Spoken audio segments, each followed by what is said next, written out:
Živijo.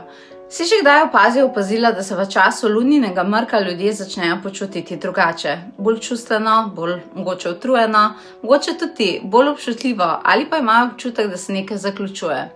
To ni naključje. Lunin mrk že zelo dolgo velja za obdobje velikih notranjih premikov. Včasih so ljudje verjeli in vedeli, da lunin mrk nekako ugasne stare energije, zato da se lahko začne nekaj novega. In take cikle vsak človek potrebuje za časa svojega življenja.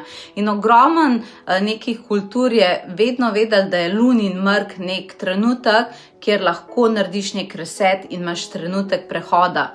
Maji so ga povezovali z velikimi spremembami zavesti. V Indiji pa še danes mnogi med luninim mrkom meditirajo, počivajo in se umikajo od hrupa sveta.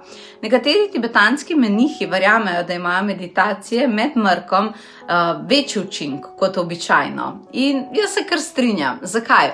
Ker lunin mrk zelo močno vpliva na podzavest. Luna je že od nekdaj povezana s čustvi, z intuicijo, spomini in z notranjim svetom in energijo človeka. Ko pride do mrka, pa ljudje pogosto še bolj začutijo tisto, kar so mogoče samo malo potiskali na stran, ni bilo časa za to. In meditacija je takrat ključna. Danes bi ti rada o tem učenju predala 3 razloge, zakaj ogromno ljudi meditira na večer luninega mrka in zakaj so to dobri vplivi. Prvi razlog, ker lunin mrk pomaga spuščati staro energijo. Veliko ljudi takrat začuti, da se nekaj lahko res zaključi. Stari občutki, stare zgodbe, neke stare karme, stare teže. Meditacija ob luninem mrku pomaga, da človek to lažje spusti in naredi prostor za novo obdobje. Drugi razlog, ker se takrat zelo močno okrepi intuicija.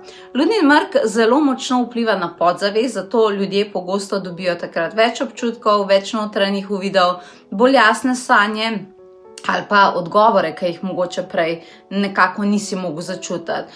Zato veliko ljudi takrat meditira, piše želje in išče stik s to svojo notranjo smerjo.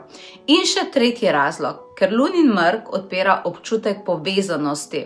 Veliko starih tradicij je vedelo, da se v času mrka svetovi nekako med seboj dotikajo. Zato so ljudje takrat pogosto bolj čutili svoje angele, vodnike, pokojne bližnje in pa občutek, da niso sami. In jaz sem se temu želela pridružiti, zato letos pripravljam posebno meditacijo, nismo jo še imeli na lunin mrk, ki se imenuje Kozmična postaja Obišči kogarkoli želiš. Na tej meditaciji vstopiš na skrivnosti kozmični vlak med svetovi, ki te popelje v mistično mesto srečanj. Tam lahko prejmeš od kogarkoli želiš. Odgovor, podporo, spustiš bremena in rečeš, a lahko vi me prosim pomagate. Zaradi tega, ker včasih je treba sam poklicati, ne? Čakate tudi pismo spodbude, blagoslov, pomoči in posebno sporočilo iz mističnih kart.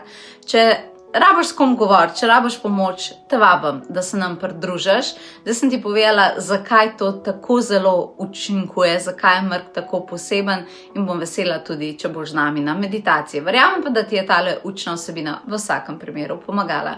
Do naslednjič, lepo se imej in naj bo mrk na tvoji strani.